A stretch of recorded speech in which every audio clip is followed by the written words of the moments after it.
ఇప్పటివరకు ఉన్న ప్రధాన అంశాలు చూద్దాం. విశాఖ స్టీల్ ప్లాంట్కు 11,440 కోట్ల ఆర్థిక ప్యాకేజ్. ప్రైవేటీకరణ ఆలోచనే లేదన్న కేంద్ర ఉక్కు మంత్రి కుమారస్వామి. విశాఖ ఉక్కుకు ఆంధ్రుల హృదయాల్లో ప్రత్యేక స్థానముందన్న ప్రధాని. ఆత్మనిర్భర్ భారత్లో భాగంగా సాయం అందించామని ప్రకటన. స్టీల్ ప్లాంట్కు కేంద్ర సాయంపై సీఎం హర్షం.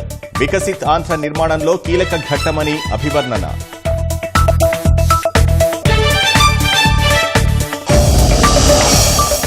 నిషేధిత జాబితా నుంచి తొలగించిన భూములపై అధ్యయనం. మంత్రుల కమిటీ ఏర్పాటుకు కేబినెట్ నిర్ణయం.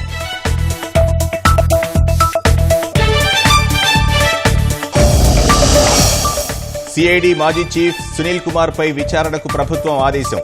2 అధికారులను నియమిస్తూ ఉత్తర్వులు.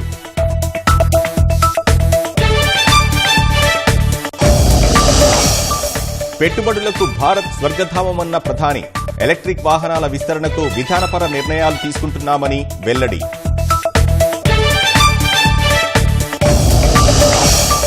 బీజేపీ ఢిల్లీ ఎన్నికల మేనిఫెస్టోలో మహిళలపై వరాలు. ప్రతి నెల 2,500, 500కే సిలిండర్.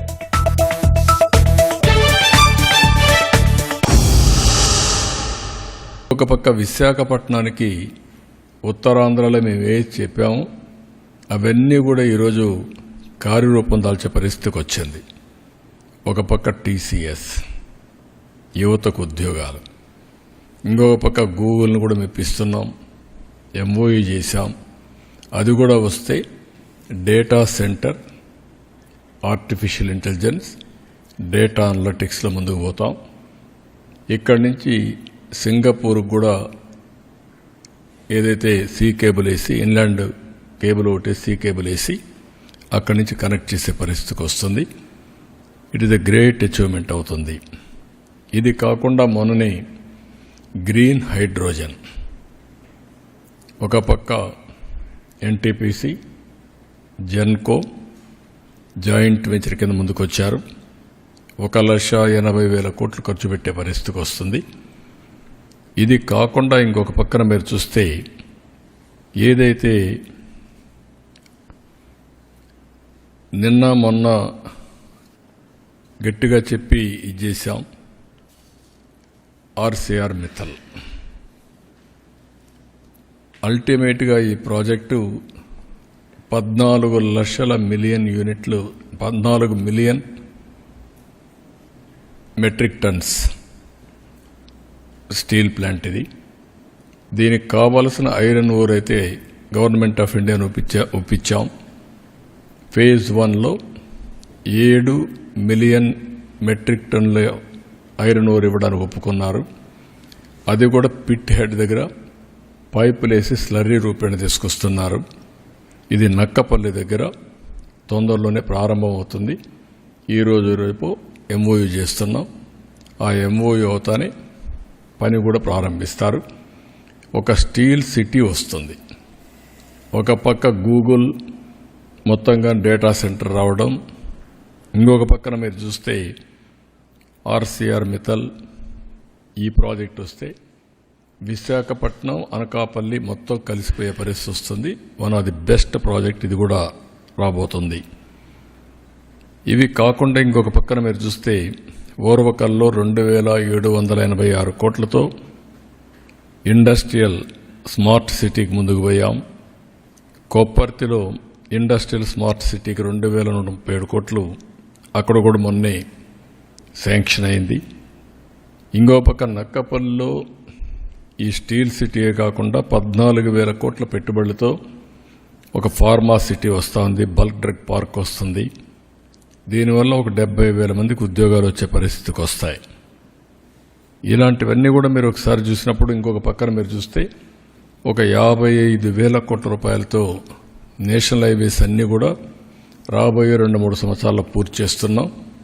ఇది కాకుండా ఔటర్ రింగ్ రోడ్డు ఉంది, అది కూడా వస్తే నేను వారిని కోరింది ఏంటంటే 8 లేన్ రోడ్డుకే శాంక్షన్ చేయమన్నాం. అట్లా కాకుండా ఇప్పుడు మనం ఏదైతే ల్యాండ్ ఎక్విజిషన్ చేస్తున్నా ఒకటేసారి చేయాలని ఇప్పుడు గట్టిగా చెప్పాను. అది వస్తే అది కూడా అవుతుంది. ఇది కాకుండా ఇంకొక పక్కన మీరు చూస్తే అనేక టూరిజం ప్రాజెక్ట్స్ కూడా సూర్యలంక, శ్రీశైలం, రాజమహేంద్రవరం, సంగమేశ్వరాలయం ఇక్కడంతా కూడా 400 కోట్లతో ఒక టూరిజం కారిడార్ కూడా ఒప్పుకొని ముందుకు పోతున్నారు. ఇవన్నీ చూసినప్పుడు నేను మొన్న అందుకే మీటింగ్లో చెప్పాను, డబుల్ ఇంజిన్ సర్కార్, డబుల్ ఇంజిన్ గ్రోత్. ఎగ్జాక్ట్గా అదే జరుగుతూ ఉంది. ఇప్పుడు ఈ ఇయర్ జిఎస్టిపి గ్రోత్ రేట్ కూడా నిన్నే అనౌన్స్ చేశాను. 12.94%, 12.94%. ఇది 15% పైన తీసుకెళ్లాలని. 7.5 నుంచి 15% తీసుకెళ్తే 2 times అభివృద్ధి చేయగలిగితే కన్సిస్టెంట్గా 2047కి 4.5 times పర్ క్యాపిటా రాష్ట్ర సంపద పెరిగే అవకాశం ఉంటుంది. ఇది ఒక వినూత్నమైనటువంటి ప్రయోగం. ఒక మాటలో చెప్పాలంటే అది ఒకటే సంపద సృష్టించే మార్గం. ఈరోజు కేంద్రం అన్ని విధాల ముందుకొచ్చి ఈ ప్రాజెక్టులన్నీ స్టార్ట్ చేయడం జరిగింది. ఒక పక్క మనం చేయాల్సిన ప్రయత్నాలు మనం చేస్తున్నాం. ఒక పక్క నేను చాలాసార్లు చెప్పాను, అభివృద్ధి, సంక్షేమం రెండు కూడా పేర్లలుగా తీసుకెళ్తామని. అభివృద్ధి జరగాలి, డెవలప్మెంట్ వల్ల సంపద సృష్టించబడుతుంది, సృష్టించిన సంపద వల్ల ఆదాయం పెరుగుతుంది, పెరిగిన ఆదాయం వల్ల మళ్ళా కొంత డబ్బుల్ని అభివృద్ధి ఖర్చు పెట్టి ఎక్కువ డబ్బుల్ని మన సంక్షేమానికి ఖర్చు పెట్టే పరిస్థితి వస్తుంది. ఇది ఒకటే మార్గం, పేదరిక నిర్మూలన. అదే మరి ప్రజల్ని ఎంపవర్ చేయడం, దానికి నాంది పలికాం. చాలా సంతోషం. 9-7 నెలల్లో మేము అనుకున్న ప్రయత్నాలన్నీ 1 by 1 సఫలీకృతం అవుతున్నాయి. ఇది ఒక విధంగా చెప్పాలంటే అసాధారణం అనుకున్నటువంటి కార్యక్రమాలను చేపట్టాం. 7 నెలలకు మునుపు ఎటు చూసినా చీకటి. నాకు ఆ రోజు చూస్తే నేను చాలాసార్లు మీ అందరికీ చెప్పాను, నేను 4వసారి ముఖ్యమంత్రి, 3 సార్లు నాకు ఇన్ని ఇబ్బందులు కనిపించలేదు. ఎటు చూసినా విధ్వంసమైన వ్యవస్థలు, ఆర్థికంగా ఎలాంటి వెసులుబాటు లేని ఆర్థిక వ్యవస్థ, అన్ని వ్యవస్థల్లో డబ్బులన్నీ కూడా ఎక్కడికక్కడ డైవర్ట్ చేసి మిస్యూజ్ చేసి కనీసం కేంద్ర పథకాలు కూడా నిర్వీర్యమైపోయినాయి. ఇప్పుడు అవన్నీ కూడా లైన్లో పెడుతున్నాం. ఇంకొక 4-5 నెలల్లో ఇవన్నీ లైన్లో పెట్టి మళ్ళీ గాడి తప్పిన పరిపాలన ఘాట్లో పెట్టడమే కాకుండా ఏ విధంగా ముందుకు తీసుకుపోవాలో తీసుకుపోతాం. ఇన్వెస్టర్స్లో కూడా ఒక నమ్మకాన్ని కలిగించాల్సిన అవసరం ఉంది. ఇప్పటికీ ఒక నమ్మకాన్ని కలిగిస్తున్నాం, ఇంకా నమ్మకాన్ని కలిగించాలి. ఆ నమ్మకాన్ని కలిగించి మళ్ళీ 20 లక్షల ఉద్యోగాలు కల్పిస్తా ఉన్నాం. ఒక పక్క ఉండే ఉద్యోగాలను కాపాడాలి. అదే విశాఖపట్నం స్టీల్ ప్లాంట్లో మీరు చూస్తే దగ్గర ఈ స్టీల్ ప్లాంట్ కానీ సిక్ అయితే చాలా సమస్యలు వస్తాయి. కాబట్టి ఒక పక్క దీన్ని కాపాడుకుంటూనే ఇంకొక పక్కన 20 లక్షల ఉద్యోగాలకు ఏమేమి కావాలన్నా అవన్నీ వర్కౌట్ చేస్తున్నాం. ఇవన్నీ కూడా రాబోయే రోజుల్లో ఇంకా మెరుగైన ఫలితాలు వస్తాయని చెప్పి తెలియజేస్తూ కేంద్రాన్ని, ప్రత్యేకంగా ప్రధానమంత్రి గారికి అభినందనలు, ధన్యవాదాలు. మీరు ఎన్డీఏ ప్రభుత్వం ఇక్కడ ఏదైతే పెట్టుకున్నామో ఆ నమ్మకాన్ని మీరు ఒక మాటలో చెప్పాలంటే ఎన్డీఏ ప్రభుత్వం ఇచ్చిన హామీని నిలబెట్టుకోవడానికి మీరు ముందుకొచ్చి అన్ని విధాలా సహకరించారు. దానికి అభినందనలు, ధన్యవాదాలు. Thank you.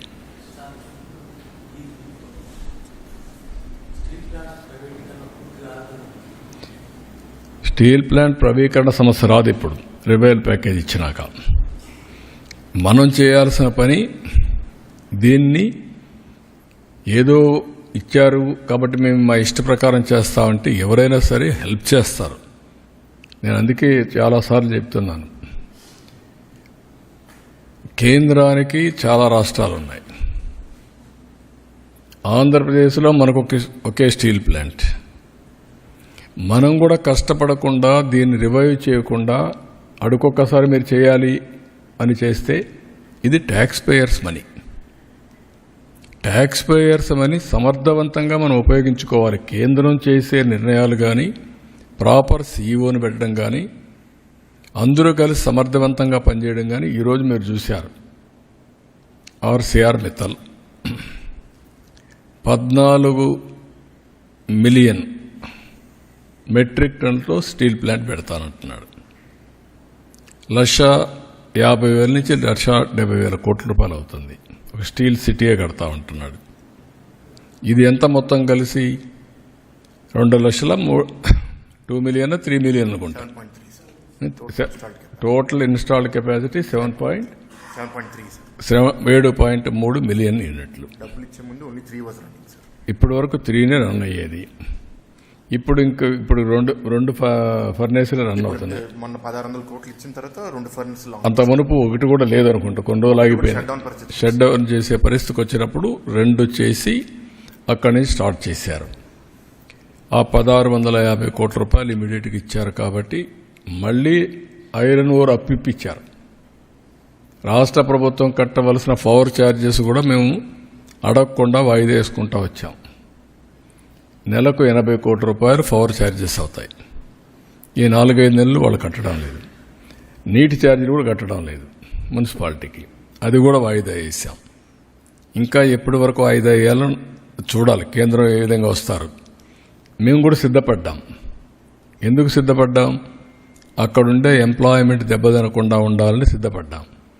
సిద్ధపడినప్పుడు అక్కడ ఉండే ఎంప్లాయీస్ కూడా, ఎంప్లాయీసే కాదు, మేనేజ్మెంట్, ఎంప్లాయీస్, కేంద్రం, రాష్ట్రం బాధ్యతతో ప్రవర్తించాలి. పబ్లిక్ మనీని మిస్యూజ్ చేయడానికి మనకి ఎవరికి ఆ రైట్ లేదు. సిక్ అవుతుంది, ఎప్పుడు ఇట్నే ఉంటుంది, మేము ఇట్నే రన్ చేస్తాం, మీరు ఇవ్వాలి, ఇది మా రైట్, అది కరెక్ట్ కాదు. మనం దాన్ని ఒక సెంటిమెంట్, ఆ సెంటిమెంట్ చెప్పాం.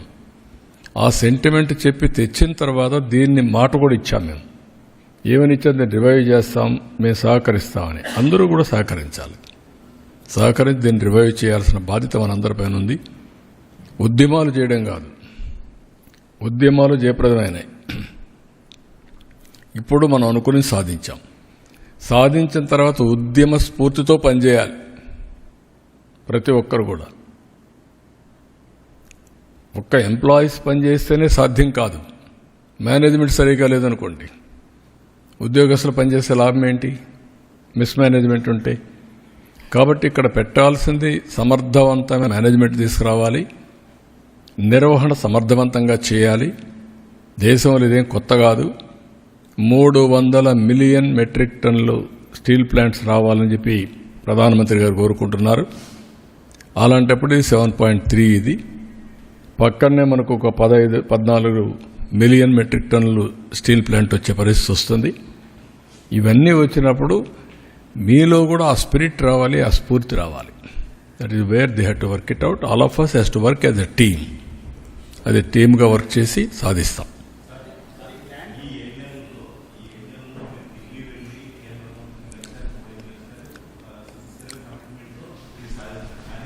గవర్నమెంట్లో ఆ ఇష్యూ వచ్చినప్పుడు దీన్ని పెద్దగా పట్టించుకోకపోవడం వల్లే కదా సార్ ఈ ఇష్యూ. నేనేమంటానంటే ఒక్కొక్కరు కొన్ని ప్రాధాన్యతలు ఉంటాయి. తెలుగుదేశం పార్టీ ఎన్డీఏలో మేము ముగ్గురం కలిసిన తర్వాత, ఇక్కడ ప్రజలు నమ్మి మాకు ఓట్లు వేసిన తర్వాత మేము ఇచ్చిన హామీలు ఒక్కొక్కటే నిలబెట్టుకుంటూ ముందుకు పోతున్నాం. అందులో ప్రధాన హామీ RINL రివైవల్. ఇది మామూలుగా అమరావతికి ఇచ్చేది డబ్బులు ఒక యాంగిల్, పోలవరానికి ఇచ్చిన యాంగిల్ ఇంకొక యాంగిల్. ఏది చట్టంలో ఉన్నాయి అవన్నీ. ఇది సిక్ అయ్యే పరిస్థితికి వచ్చినప్పుడు దానికి రివైవల్ ప్యాకేజ్ ఇవ్వడం అనేది చాలా ముఖ్యం. దానికే నేను మనస్ఫూర్తిగా అభినందిస్తాను. అవన్నీ అది ఈక్విటీగా అవన్నీ మీరు అక్కడే వచ్చింది. గ్రాంటా, లోనా, ఎవరిచ్చారు? ఇది గవర్నమెంట్ ఆఫ్ ఇండియా ఫ్యాక్టరీ. అది రివైవ్ అయితేనే డబ్బులు వస్తాయి. లాభాలు వస్తే వాళ్ళకు వస్తాయి, నష్టాలు వస్తే మళ్ళీ ఈ డబ్బులు పోతుంది. కాబట్టి గవర్నమెంట్ ఆఫ్ ఇండియా ఫ్యాక్టరీ కూడా గ్రాంటా, లోనా ఇవన్నీ ఎక్కడ రైజ్ అవుతాయి మీకు? Public sector, government of India investment. అది నీది నాది కాదు.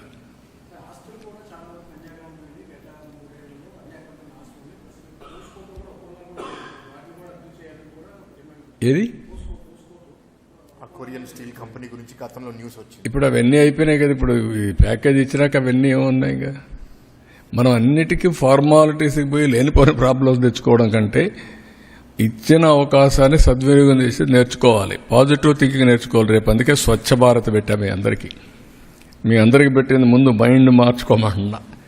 మీ స్వచ్ఛత మైండ్లో నుంచి ప్రారంభం కావాలి, తర్వాత మీ బాడీలో నుంచి ప్రారంభం కావాలి, మీ ఇంట్లో నుంచి ప్రారంభం కావాలి, మీ పరిసరాల్లో చేయాలి, తర్వాత మీరు పనిచేసే ప్లేస్లో స్టార్ట్ కావాలి.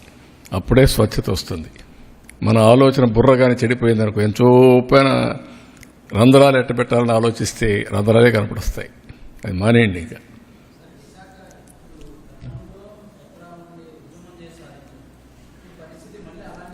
ఉద్యమం చేసి పరిరక్షించుకుందాం అన్నా. నేను అదే చెప్తున్నా, ఇది విశాఖ ఉక్కు ఆంధ్రుల హక్కు.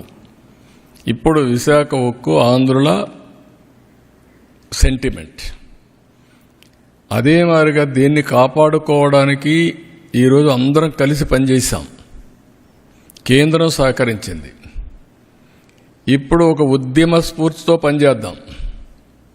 ఎక్కడ తప్పు జరిగినా కరెక్ట్ చేద్దాం.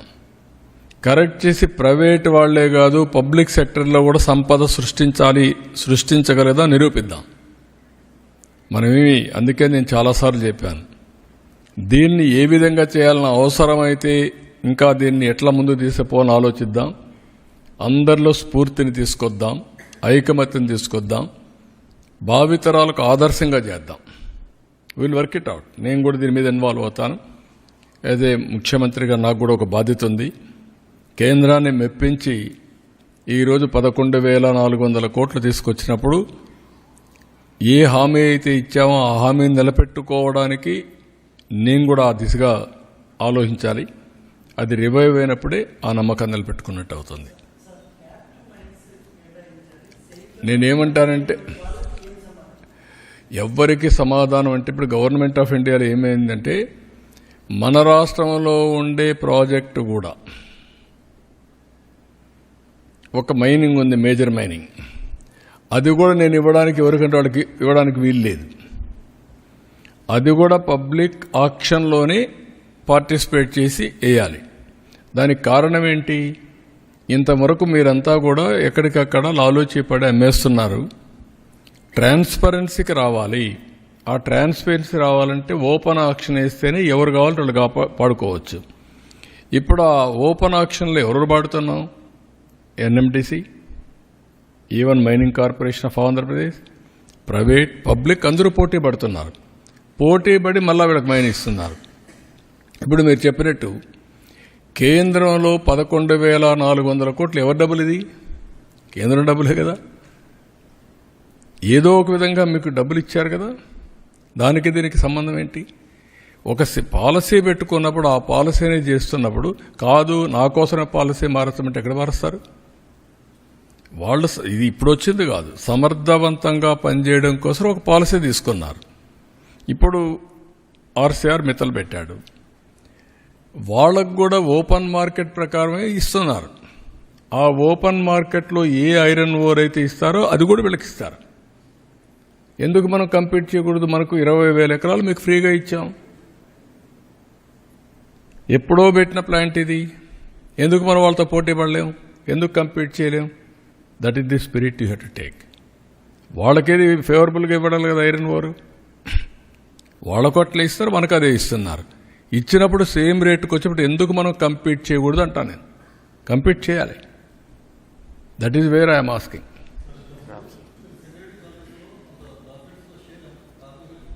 ఇది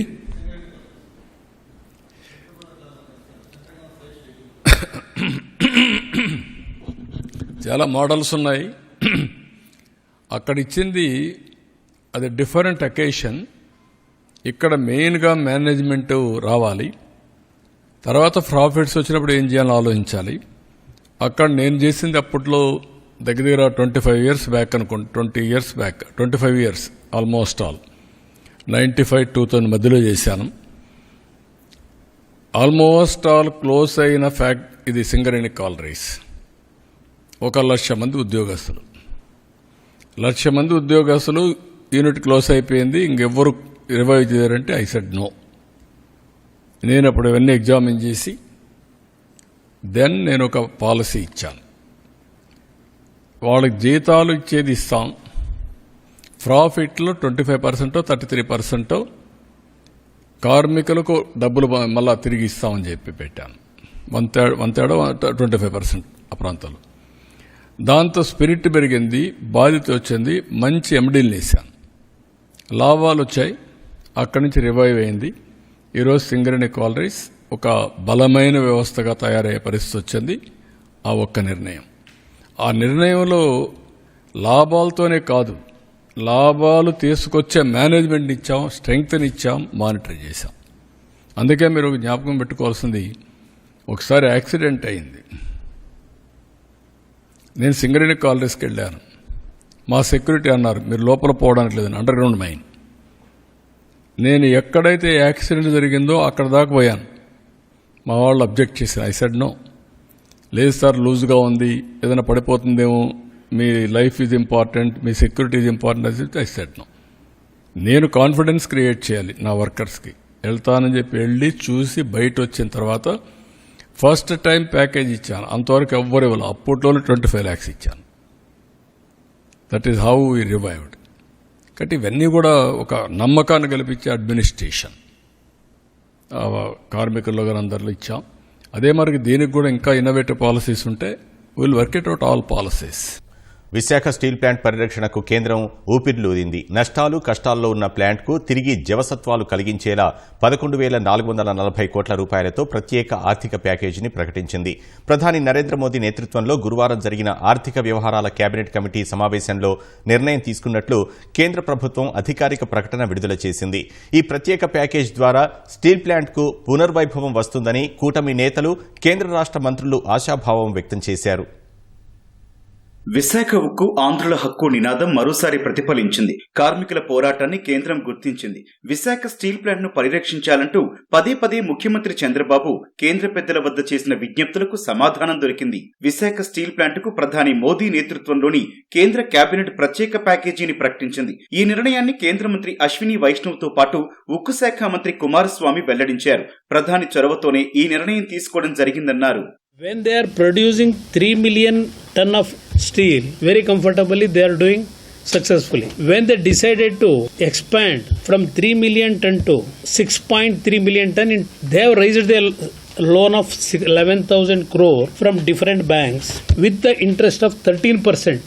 There is no captive mining. To run the plant, they have to purchase the material, raw material from the open market. They have not properly managed how to. If you go for 6.3 million, then again in 2016-17, they raised it to expanded it to 7.3 million ton. Without applying their mind properly, how to generate the resource and how to get the raw material with low cost. Now actually downfall of RINL started after going for this expansion. After the meeting with SBI and other lending banks, but because they are not ready to revive the, actually to give some relief. I met our finance minister to revive RINL plant. Madam, in the beginning, she had some reservation because she had experience.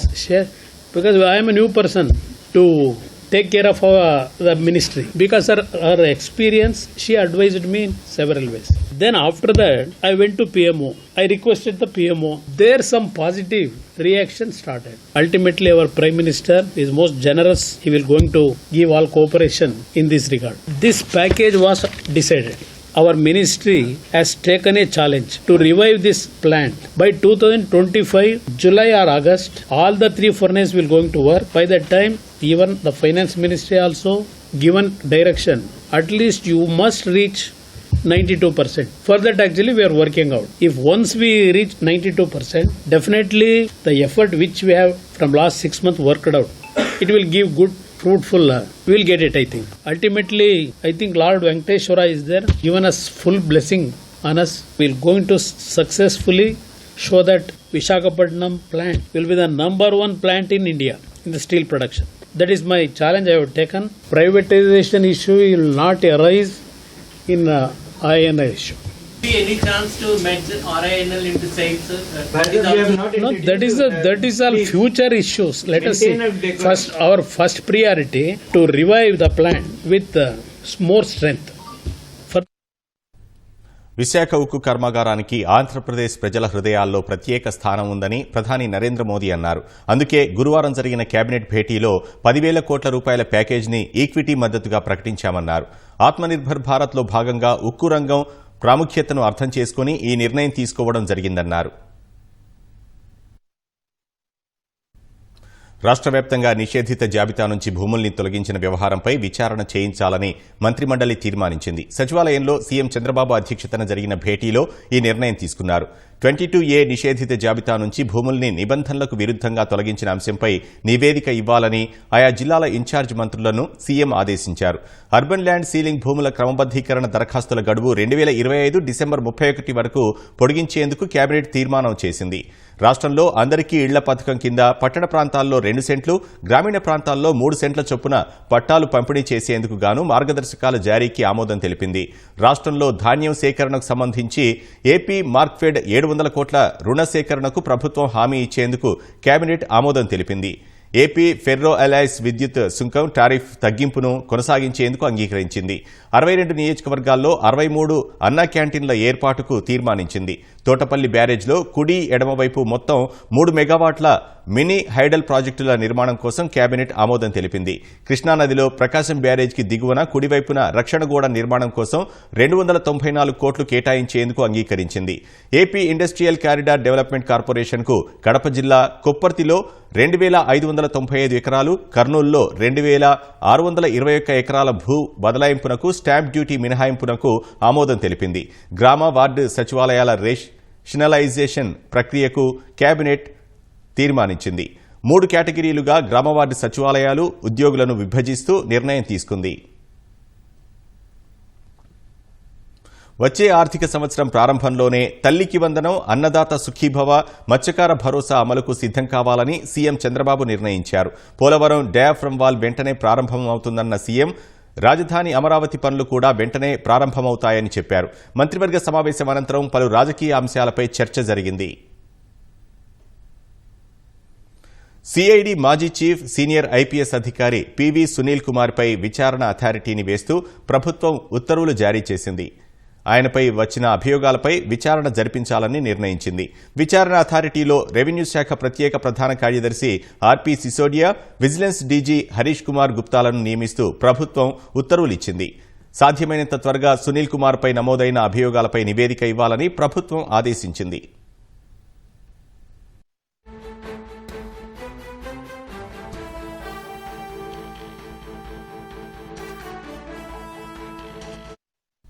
దేశంలో electric mobility విస్తరణకు కేంద్ర ప్రభుత్వం విధానపరమైన నిర్ణయాలు తీసుకుంటోందని ప్రధాని మోదీ అన్నారు. Mobility రంగంలో తమ భవిష్యత్తును రూపొందించుకోవాలని చూస్తున్న ప్రతి పెట్టుబడిదారుడికి భారత్ అత్యుత్తమ గమ్యస్థానంగా నిలుస్తుందని చెప్పారు. ఢిల్లీలోని భారత్ మండపంలో భారత మొబిలిటీ గ్లోబల్ ఎక్స్పో 2025ను ప్రారంభించిన తర్వాత ప్రధాని మాట్లాడారు. దిగ్గజ పారిశ్రామికవేత్తలు రతన్ టాటా, ఒసాము సుజుకి దేశ ఆటో రంగం వృద్ధికి, మధ్యతరగతి ప్రజల కలను నెరవేర్చడానికి ఎంతో సహకారం అందించారని గుర్తు చేశారు.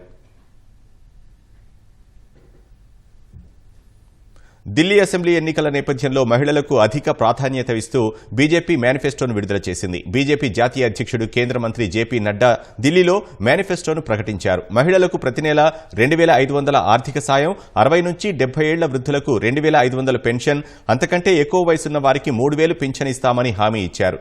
గర్భిణులకు 21,000, పేద వర్గాల మహిళలకు ఎల్పీజీ సిలిండర్పై 500 రాయితీ ఇస్తామని బీజేపీ మేనిఫెస్టోలో పేర్కొంది.